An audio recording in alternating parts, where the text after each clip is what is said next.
မနေ့ညကအန်ဖီကွင်းကြီးထဲမှာကစားခဲ့တဲ့ရာသီကြိုစီဇန်ပွဲမှာတော့အေရှင်လီဗာပူးအသင်းနဲ့ပြင်တစ်ကလပ်မိုနာကိုတို့အသင်းတို့တကယ်ကိုအကျိတ်နဲ့ရှိလာတဲ့ပွဲကောင်းတစ်ပွဲဖြစ်ရင်ဆိုင်ကစားခဲ့ကြပါတယ်။ပရိသတ်တွေစောင့်မျှော်ခဲ့ကြတဲ့ဒီပွဲရဲ့ဆက်လက်ရှားစရာအလှည့်ပြောင်းတွေကိုဆက်လက်ကြည့်ရအောင်ပါ။ပွဲအစတဲ့ကအေရှင်လီဗာပူးတို့ပွဲကိုအကောင်းဆုံးစိုးမိုးထားနိုင်ခဲ့ပြီးတော့အဖွင့်ကိုစောစောစီးရယူနိုင်ခဲ့ပါတယ်။ပွဲချိန်16မိနစ်မှာတိုက်စစ်မှုအလက်ဇန္ဒာအစ်ဆက်ကအပိုင်ကန်တွင်းပြီးတော့လီဗာပူးအတွက်အဖွင့်ကိုတွင်းယူပေးခဲ့တာပါ။အဲဒီနောက်ပွဲချိန်29မိနစ်မှာလည်းဖလော်ရီယန်ဗတ်က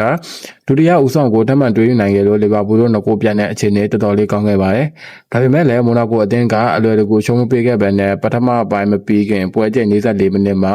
ကိုလိုဗင်ကပယ်နယ်တီကနေတဆင့်ရှေ့ဘဂိုးကိုပြန်လဲတွင်းယူပေးခဲ့ပြီးတော့ပထမပိုင်းမှာလီဗာပူးတို့နှစ်ကိုနဲ့ဦးဆောင်ထားနိုင်ခဲ့ပါတယ်။ဒုတိယပိုင်းမှာတော့မိုနာကိုအသင်းကစားကွက်အချိန်မြင့်လာပြီးတော့လီဗာပူးခံစစ်ကိုဖိအားပေးလာပါတယ်။ပွဲချိန်56မိနစ်မှာမီကာဘီရက်စ်ကမိုနာကိုအတွက်ဒုတိယချီပါကိုတွင်းယူပေးခဲ့လို့2ဂိုးတည်ဖြစ်သွားခဲ့ပါတယ်။အဲဒီနောက်ပွဲပြီးကနီးမိနစ်88မှာတော့ဖာရဲဘရနာကမိုနာကိုအတွက်